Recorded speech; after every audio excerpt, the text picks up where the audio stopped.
Okay, we go to stat, proportion stats, one sample with summary. Remember, with summaries, because we have what the proportions are, we don't have actual raw data.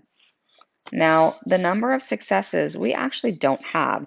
So we have to figure out what 0.66 is times 450 to get our number of successes. 0.66 times 450 is equal to 297.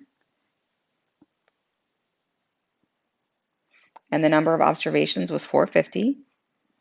We're going to perform a hypothesis test, but we're going to change our value to 0.6. And we do have the appropriate symbol where we're talking about not equal to. Now let's compute. You can see the p-value, which is, and the sample proportion. You can see the standard error. You can see the z-score and the p-value that comes with that. So the proportion is p. The p-value is 0.0094 with a z-score of 2.598. Now, here is the map of the distribution where the rejection region is shown as shaded. So this is where the z-score of 2.598 is. The p-value for the area that's underneath that curve that you see is 0.0094. Finally, we're going to conclude. Since our p-value is less than alpha, we're going to reject. Then we make our statement about the alternative. There is evidence. All right, our final statement is, since our p-value of 0.0094 is less than our alpha equals 0.05, we reject the null. There is sufficient evidence to support the claim that the percentage of California community college students who drink is different than 0.06. So in your conclusion, you want to talk about the null, you want to talk about the alternative in context, and you want to link your p-value and your alpha. Continuing on, which of the following p-values will have the strongest evidence against the null? Remember, the smaller the p-value, the stronger the evidence. The smallest one here is 0.02. If we're testing an alternative hypothesis, which of the following tests will give the smallest p-value? Again, you want your standard, like the z-score test statistic, you want that to be as far away from 0 as possible, which means that -2. So if you're looking at a distribution picture, remember, your z-scores are 1, 2, 3, -1, -2, -3. So we would have -0.5 right about here. That's the first one. We would have 1.1 right about here. That's the second one. And -2 would be over here. That's the third option. So clearly this is going to have the smallest p-value because it has the least probability. In 2008, the population was 60% female. We're curious if this population or this proportion has decreased. We're going to test the hypothesis of 0.6 and the alternative being less than 0.6, where p is a proportion of part-time college students that are female this year. Which of the following p-hat values will give the smallest p-value? So this is sample data, and remember your z-score is talking about the difference in your sample and your population. The bigger this difference, then the bigger your z-score. So we want, if we're talking about p as being 0.6, we want the value that is far away from 0.6. 0.4 is going to be the one that is as far away from 0.6 as possible. Let's do one more state plan to conclude. See if you can do this one on your own before checking and going along with me. Okay, here are the things I can already fill in. I'm using an alpha equals 0.05 level of significance.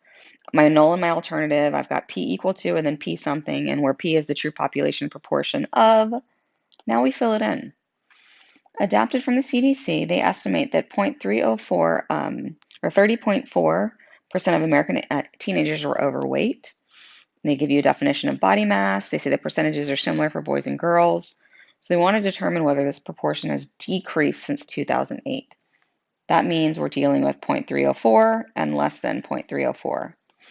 And we want to talk about the American teenagers, proportion of American teenagers who are overweight. In the plan, we're just checking our conditions. We're checking random and we're checking normal. Randomly selected as stated.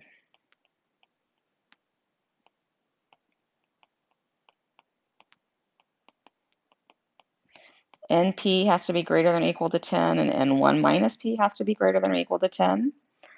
Now our N was 800 and our proportion is 0.304.